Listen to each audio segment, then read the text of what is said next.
Bonjour, le but de cette vidéo est de monter et d'installer deux verrous fuyants sur les portes latérales et arrière d'un véhicule. Pour cela, vous avez ici les différents composants, une partie qui coulisse, une partie fixe, des cales, un barillet.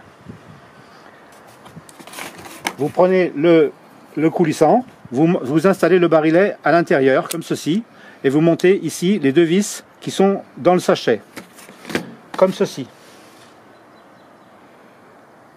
Ça filme, non ? Alors, très important, avant de commencer, de déterminer la position du verrou, il est important de connaître le décalage entre le dormant et la porte. Vous pouvez le vérifier avec la pièce qui est fournie, et là on s'aperçoit qu'on est absolument sur le même plan. Si toutefois il y avait un décalage plus important, à ce moment-là on serait peut-être obligé de monter deux cales et non pas une seule, de façon à décaler la partie coulissante. Avant de le poser, il est important de vérifier le passage sous la porte. On présente ainsi notre verrou comme ceci, et tout simplement, on vient ouvrir la porte pour voir si le passage peut se faire facilement. Voilà, on peut maintenant présenter le verrou pour déterminer à quel endroit, à quelle hauteur on va le mettre, notamment ici, un peu plus bas.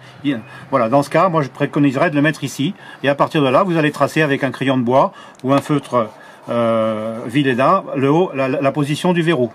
Nous allons déterminer la position du premier trou, à savoir par rapport au bord ici, on va tracer 30 à 32 mm. On peut donc maintenant présenter notre semelle, tout simplement, centrée par rapport à nos deux traits, et puis déterminer à quelle hauteur on va percer le premier trou. Donc en fait, à peu près par ici.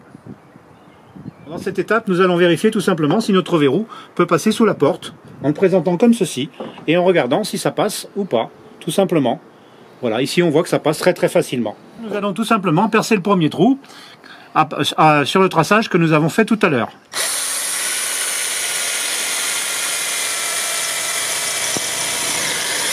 Vous montez votre rivet sur la pince en utilisant la petite bague qui est fournie, qui va vous permettre d'insérer le rivet au fond du lamage que vous avez ici.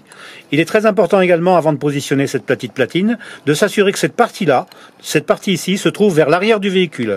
Donc vous procédez tout simplement comme ceci, et comme cela.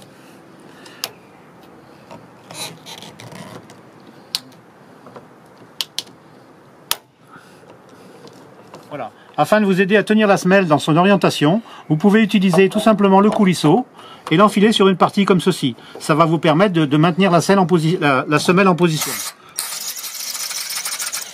Dans le deuxième rivet, tout simplement, sans oublier de mettre la petite bague. Voilà, bien à fond. C'est important que le rivet ne dépasse pas.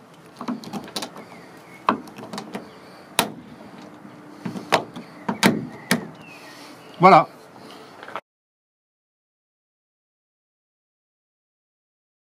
Maintenant, nous allons procéder au montage du verrou sur la semelle. Tout simplement, il faut impérativement que le barillet ici soit sorti. Vous avez pu constater que nous avons posé tous les rivets. Pour cela, vous insérez une lame, genre lame de cutter, sur l'arrière. Et tout simplement, vous faites glisser votre barillet, votre coulisseau comme ceci. Voilà, il a trouvé sa place, tout simplement, et il fonctionne. Voilà, notre verrou fonctionne parfaitement. Vous pouvez le verrouiller en position fermée ou en position ouverte, sans forcer. Très important, ne jamais laisser le barillet en position sortie.